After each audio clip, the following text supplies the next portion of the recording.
আপনার এই ছবিতে কোথাও দেখা যাচ্ছে না, আমরাও দেখতে পাচ্ছি না, দর্শকও দেখতে পাচ্ছেন না, বা আপনি দেখিয়ে দিন পারলে। আমি দেখাচ্ছি তো, আমরা দেখাচ্ছি তো।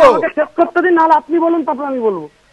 শঙ্কুদেব বাবু, আপনি যদি আপনার আশপাশে টেলিভিশন সেট যদি থাকে, আপনি একবার এবিপি আনন্দ খুলে দেখুন। আপনাকে অনুরোধ করছি, আমরা ছবিটাই দেখাচ্ছি। আমার চোখের সামনে আপনি দেখিয়ে দিন যে তৃণমূল ছাত্র পরিষদের একটি ছেলে বা একজন কর্মী তৃণমূল ছাত্র পরিষদের পতাকা নিয়ে গিয়ে কলেজটা ভাঙচুর করছে। সেটাই তো দেখাচ্ছি আমরা, সেই ছবিটাই দেখাচ্ছি আপনার সামনে, সেই ছবিটাই তুলে ধরছি। পতাকা নিয়ে দৌড়াদৌড়ি করবে তো। কংগ্রেস তার ভেতর ঢুকে পড়েছে, ছাত্র পরিষদ তারাও পতাকা নিয়ে দৌড়াচ্ছে। এখন আমাদের আক্রমণ করেছে, ছেলেরা প্রাণ ভয় পালিয়ে যাচ্ছে। গণতান্ত্রিক ব্যবস্থাটাই নষ্ট করে দিয়েছে কলেজে।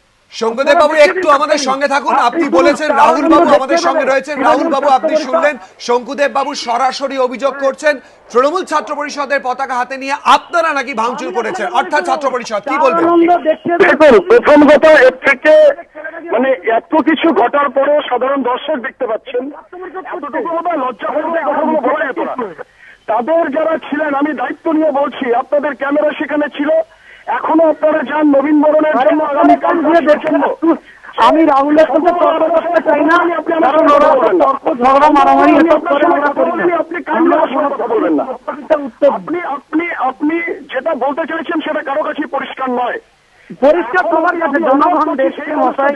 আপনারা উত্তরবঙ্গে গুন্ডামি করেন, আপনাদের নেতারা তো গুন্ডা বড় বড়।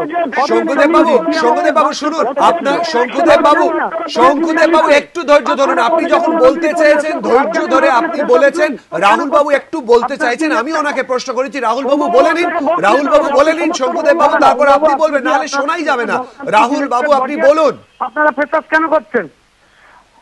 কেন করছি? নবীন বরণ ছাত্ররা বলছেন, নবীন বরণ আপনারা কেন করবেন? আমরা করবো, এতে পাই ছেলেরাও করবে, সবাই মিলে করবে। কে আপনাকে ক্ষমতা দিয়েছে?